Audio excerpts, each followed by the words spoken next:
ઓમ શ્રી ગણેશાય નમઃ. જય શ્રી કૃષ્ણ મિત્રો. આજે આપણે સરસ મજાની વાર્તા સાંભળીશું કે કેવી સ્ત્રીઓને જીવનભર સુખ નથી મળતું. આ વાર્તા, આ કથા સ્વયં વિષ્ણુ ભગવાન લક્ષ્મીજીને કહી રહ્યા છે.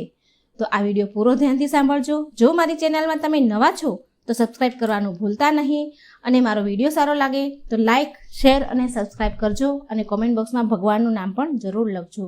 તો ચાલો આપણે વાર્તા સાંભળીએ. એકવાર માતા લક્ષ્મી ભગવાન વિષ્ણુને મળવા ગયા અને કહેવા લાગ્યા કે હે પ્રભુ, મારા મનમાં 3 પ્રશ્ન છે જેને હું શોધવા ક્યારની મથું છું. હે પ્રભુ, મારા આ 3 પ્રશ્નોનો ઉત્તર આપીને મને તમે સંતુષ્ટ કરવાની કૃપા કરો. ત્યારબાદ માતા લક્ષ્મીજી ભગવાન વિષ્ણુને કહેવા લાગ્યા, હે પ્રભુ, જ્યારે હું તમારી પાસે આવી રહી હતી ત્યારે મારી નજર પૃથ્વીલોક પર પડી અને મેં જોયું કે ત્યાં 3 સ્ત્રીઓ છે. 3 સખીઓ હતી. એમાંથી 2 સ્ત્રીઓ વિધવા થઈ ને દુઃખી જીવન જીવી રહી હતી, અને 1 સ્ત્રી હતી સુહાગણ. સુહાગણ બનીને તેમના પતિ સાથે સુખેથી જીવન જીવી રહી હતી. હે પ્રભુ, આ વાત મારા સમજમાં નથી આવી રહી, એટલા માટે મારા મનમાં આ 3 પ્રશ્નો આવ્યા છે. મિત્રો, આવી રીતે માતા લક્ષ્મીની વાત સાંભળીને ભગવાન વિષ્ણુએ કહ્યું કે હે દેવી લક્ષ્મી, તમે મને તમારા 3 પ્રશ્નો જણાવો. હું તમને તમારા આ 3 પ્રશ્નોનો ઉત્તર આપીને તમને પૂરી રીતે સંતુષ્ટ કરવાનો પ્રયાસ કરું છું. મિત્રો, આજની વાત આગળ વધારે એ પહેલાં કોમેન્ટ બોક્સમાં સાચી શ્રદ્ધાથી ઓમ નમો નારાયણ લખવાનું ભૂલતા નહીં.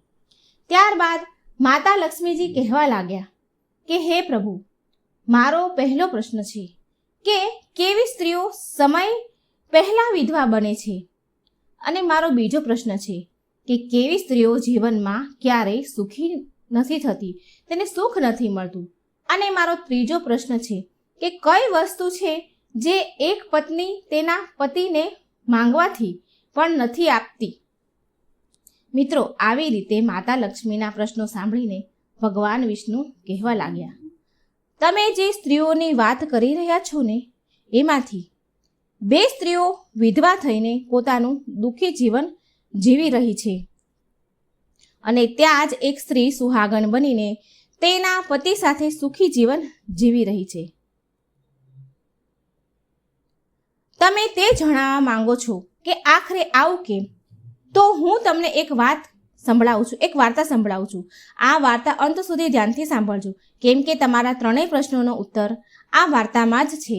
એટલે આ વાર્તામાંથી તમને તમારા 3 પ્રશ્નોનો ઉત્તર મળી જશે. ત્યારે માતા લક્ષ્મીજી કહેવા લાગ્યા કે હે પ્રભુ, તમે વાર્તા શરૂ કરો, હું આ વાર્તા ખૂબ જ ધ્યાનથી સાંભળું છું. ત્યારબાદ ભગવાન વિષ્ણુ કહે છે કે હે દેવી લક્ષ્મી, સૌથી પહેલાં તમને એ સ્ત્રીની વાર્તા કહું છું, કહાની સંભળાવું છું, જે સુહાગણ, જે સૌભાગ્યવતી થઈને સુખી જીવન જીવી રહી છે.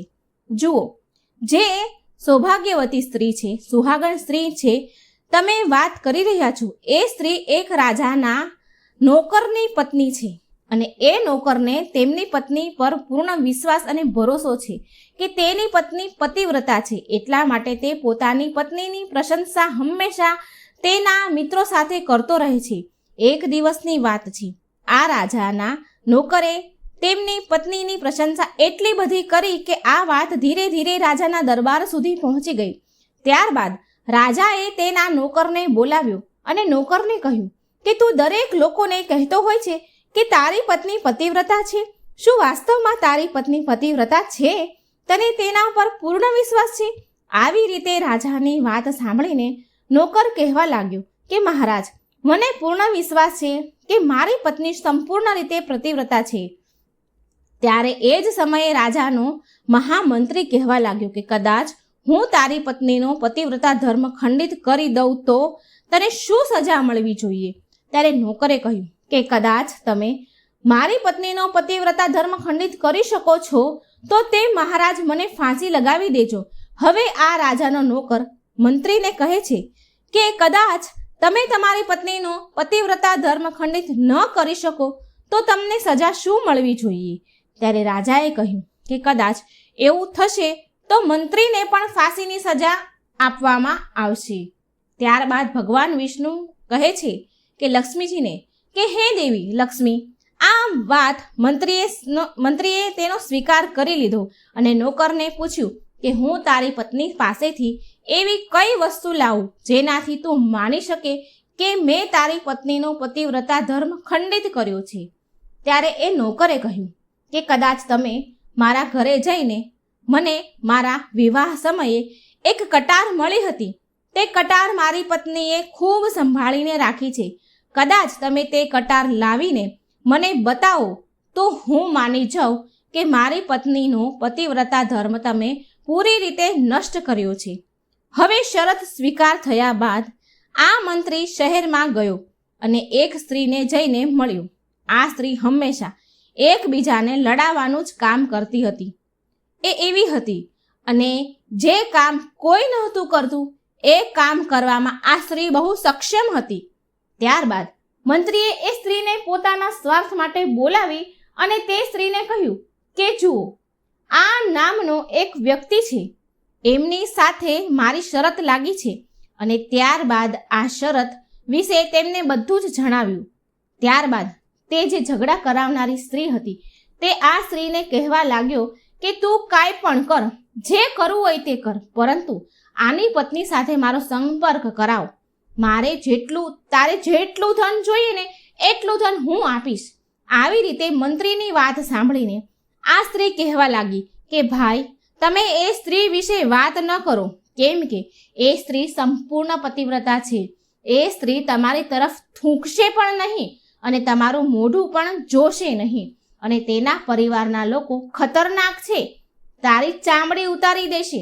ત્યારે મંત્રી કહે છે કે ઠીક છે, કદાચ તમે મારો તેની સાથે સંપર્ક ન કરાવી શકો તો એક કામ કરો કે તેના ઘરે જઈને આ કટાર ચોરી કરીને મને લાવી આપો અને કદાચ તે સ્ત્રીના ગુપ્તાંગ પાસે કોઈ નિશાન હોય તો એ પણ મને જણાવી દે. ત્યારબાદ હું તું જે માંગીશ તે ઇનામ આપીશ. આ વાત આ સ્ત્રીને બરાબર સમજાઈ ગઈ અને આ સ્ત્રીએ કહ્યું ઠીક છે, હું તમારું કામ અવશ્ય કરીશ. ત્યારબાદ આ સ્ત્રી નોકરના ઘરે ગઈ અને તેની પત્નીને કહેવા લાગી કે હે પુત્રી, હું તારા પતિની ફઈ છું. હું વિદેશમાં રહું છું અને હું ઘણા વર્ષો બાદ આવી છું. ત્યારે એ સ્ત્રીએ કહ્યું કે આવો ફોઈજી, મેં તમને પહેલાં ક્યારેય જોયા નથી, એટલા માટે ઓળખી ન શકી તમને. અને આવી રીતે આ નોકરની પત્નીએ આ સ્ત્રીને ખૂબ જ માન સન્માન આપ્યું. પરંતુ એને ખબર નહોતી કે આ સ્ત્રી તેની સાથે દગો કરવાની હતી.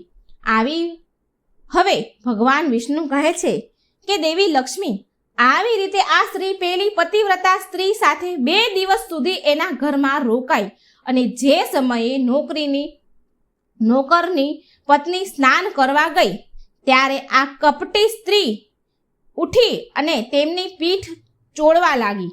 ત્યારે પેલી પતિવ્રતા સ્ત્રીએ ખૂબ ના પાડી તો પણ આ સ્ત્રી માની નહીં અને એની પીઠ ચોળી અને નવડાવવા લાગી અને કહેવા લાગી કે મને તો તું મારી પુત્રી કરતાં પણ વધારે વહાલી લાગે છે, એટલે આજે મને નવડાવવા દે ને. ઘણા દિવસો પછી આજે તારી સાથે પહેલી વાર મને મુલાકાત થઈ છે, મેં મુલાકાત કરી છે. હવે આવું કહીને આ સ્ત્રીએ પેલી પતિવ્રતા સ્ત્રીને નવડાવવા લાગી. ધીરે ધીરે આ ચાલાક સ્ત્રીએ પેલી પતિવ્રતા સ્ત્રીની આંખોમાં પાણી નાખ્યું એટલે તેની આંખો બંધ થઈ. તે જ સમય જોઈને આ દગાખોર સ્ત્રીએ પેલી પતિવ્રતા સ્ત્રીના જાંઘ પર તલ હતો તે જોઈ લીધું. બસ હવે એનું કામ તો થઈ ગયું હતું. હવે સ્નાન કર્યા બાદ જ્યારે આ પતિવ્રતા સ્ત્રી રસોઈ બનાવવા ગઈ ત્યારે આ સ્ત્રીને મોકો મળી ગયો અને ત્યારે જ તે પેલી કટાર તેના ઘરેથી ચોરી કરીને ત્યાંથી ભાગીને લઈ ગઈ. ત્યારબાદ તેમણે આ કટાર પેલા મંત્રીને આપી અને તે પતિવ્રતા સ્ત્રીને જાંઘ પર તલની નિશાની છે એવું પણ મંત્રીને જણાવી દીધું. ત્યારબાદ આ મંત્રી કટાર લઈને સીધો રાજ દરબારમાં પહોંચ્યો અને રાજાને કહ્યું કે હે મહારાજ, મેં આ નોકરની પત્ની સાથે 2 દિવસ વિતાવ્યા છે અને આ કટાર તેના હાથે જ લઈને આવ્યો છું. ત્યારબાદ રાજાએ દરબાર લગાવ્યો અને નોકરને બોલાવ્યો. ત્યારબાદ મહામંત્રીને કહ્યું કે પેલી કટાર આ નોકરને બતાવ. રાજાની આજ્ઞા મળતા જ મંત્રીએ કટાર બતાવી અને કહ્યું કે તારી પત્નીની જાંઘ પર એક તલનું નિશાન છે.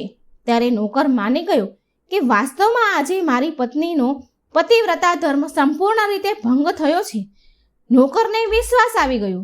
ત્યારબાદ ભગવાન વિષ્ણુ કહે છે કે હે દેવી લક્ષ્મી. ત્યારબાદ રાજાએ નોકરને ફાંસીએ લટકાવવાનો સમય નક્કી કર્યો અને કહ્યું કે આ નોકરને 15 દિવસ બાદ ફાંસીએ લટકાવવામાં આવશે. નોકરને ફાંસીની સજા સંભળાવી અને પછી નોકરને તેની અંતિમ ઈચ્છા પૂછવામાં આવી. ત્યારે નોકરે કહ્યું કે હું મારી પત્નીને અંતિમ વાર મળવા માંગુ છું. ત્યારબાદ રાજાએ આ નોકરને આજ્ઞા આપી, ઠીક છે, તું તારી પત્નીને મળી શકે છે. પછી નોકર પોતાના ઘરે ગયો અને તેની પત્નીને કહ્યું કે તે મારી સાથે ખૂબ મોટો વિશ્વાસઘાત કર્યો છે. મેં તારા વિશ્વાસે મંત્રી સાથે શરત લગાવી હતી અને રાજાના દરબારમાં રાજાની સામે મેં કહ્યું હતું કે મારી પત્નીનો પતિવ્રતા ધર્મ કોઈ નષ્ટ ન કરી શકે અને કદાચ કોઈ આવું કરી બતાવે ને તો મને ફાંસી આપી દેજો. હવે 15 દિવસ બાદ મને ફાંસીએ લટકાવવાના છે. મારી સાથે વિશ્વાસઘાત કરીને તે સારું નથી કર્યું.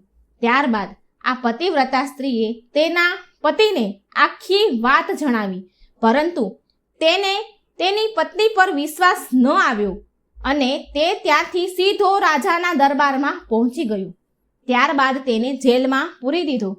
હવે આ બાજુ નોકરની પતિવ્રતા પત્ની એ પરમાત્માને યાદ કર્યા અને પોતાનો વેશ બદલીને રાજાના દરબારમાં ગઈ અને રાજાને નાચ બતાવવાની આજ્ઞા માંગવા લાગી. કેમ કે આ સ્ત્રી ખૂબ જ સ્વરૂપવાન હતી, પતિવ્રતા સ્ત્રી હતી, ખૂબ સ્વરૂપવાન હતી અને રાજાઓ ઘણા શોખીન હોય છે. એટલા માટે રાજાએ આજ્ઞા આપી કે તમામ મંત્રીઓ મળીને આ સુંદરીના નૃત્યની વ્યવસ્થા કરો. ત્યારબાદ તમામ મહામંત્રીઓ અને રાજા દરબારમાં ઉપસ્થિત થયા. ત્યારબાદ આ નોકરની ધર્મપત્નીએ નાચવાનું શરૂ કર્યું. એટલે રાજાને આ સ્ત્રીનો નાચ ખૂબ જ પસંદ આવ્યો અને પછી રાજાએ કહ્યું કે આજે તે નાચ કરીને મને ખૂબ પ્રસન્ન કર્યો છે, એટલે તારે જે જોઈએ તે માંગી લે. આજે તું જે માંગીશ તે હું તને આપીશ. પછી તે નોકરની પતિવ્રતા સ્ત્રીએ કહ્યું કે હે મહારાજ, તમારી સભામાં મારો ચોર છુપાયેલો છે, જેમણે મારા રૂપિયા લીધા હતા, પરંતુ તેમણે આજ સુધી મને મારા રૂપિયા પાછા આપ્યા નથી. તેને ફાંસીની સજા આપો. ત્યારે રાજાએ કહ્યું, ઠીક છે, મને એ જણાવો કે મારા દરબારમાં તમારો ચોર કોણ છે અને તેનું નામ શું છે. હું તેને ફાંસીની સજા અવશ્ય આપીશ. ત્યારબાદ આ નોકરની પતિવ્રતા સ્ત્રીએ કહ્યું કે હે મહારાજ, તમારો મંત્રી મારો ચોર છે, તમે એને ફાંસીની સજા અવશ્ય આપો. જ્યારે આ વાત મંત્રીએ સાંભળી કે આ સ્ત્રી મને ચોર સાબિત કરી રહી છે, ત્યારે મંત્રી કહેવા લાગ્યો, હે મહારાજ, હું કસમ ખાઈને કહું છું કે મેં આની કોઈ વસ્તુની ચોરી નથી કરી અને મેં તો આને આજ સુધી ક્યારેય જોઈ પણ નથી, તો હું ચોરી કેવી રીતે કરી શકું. હવે જ્યારે મંત્રીએ એવું કહ્યું કે મેં આ સ્ત્રીને ક્યારેય જોઈ પણ નથી, ત્યારે આ સ્ત્રીએ કહ્યું કે હે મહારાજ, આ મંત્રી મને જાણતો નથી, તો તમે એને એ પૂછો કે આ કટાર તે ક્યાંથી લાવ્યો. હું એ જ નોકરની પત્ની છું જે તમારા મહેલમાં નોકરી કરે છે અને તમે મારા નિર્દોષ પતિને ફાંસીની સજા આપવાના છો. હવે હું તમને આખી ઘટના સંભળાવું છું. આ તમારા મંત્રીએ મારી પાસે એક સ્ત્રીને મોકલી હતી અને મારી જાંઘ પર તલનું નિશાન છે એવું જાણી લીધું હતું અને એ જ સ્ત્રીએ મારી કટાર ચોરી કરી અને આ મંત્રીને આપી છે. પછી આ મંત્રી દ્વારા મોકલેલી એ સ્ત્રી જ્યારે મારા ઘરે આવી એણે મને કહ્યું કે તે મારા પતિની ફઈ છે અને તે મારા ઘરે પહેલી વાર આવી છે, એટલા માટે હું તેને ઓળખી ન શકી અને મહારાજ જેવી રીતે મેં તે સ્ત્રીને ખૂબ સન્માન આપ્યું અને મારા ઘરે તેને રોકવાની વ્યવસ્થા કરી, તેણે ભરપૂર ફાયદો ઉઠાવ્યો. આવી રીતે નોકરની પત્નીની વાત સાંભળીને રાજાએ તે સ્ત્રીને બોલાવી. ત્યારબાદ તે સ્ત્રીએ રાજાને આખી સત્ય વાત જણાવી. જે મંત્રીએ જે સ્ત્રીને પૈસા આપીને મોકલી હતી એ સ્ત્રીને બોલાવી અને પૂરી વાત જાણી. પછી રાજાએ તે નોકરને આઝાદ કર્યો અને મંત્રીને ફાંસી પર લટકાવી દીધો.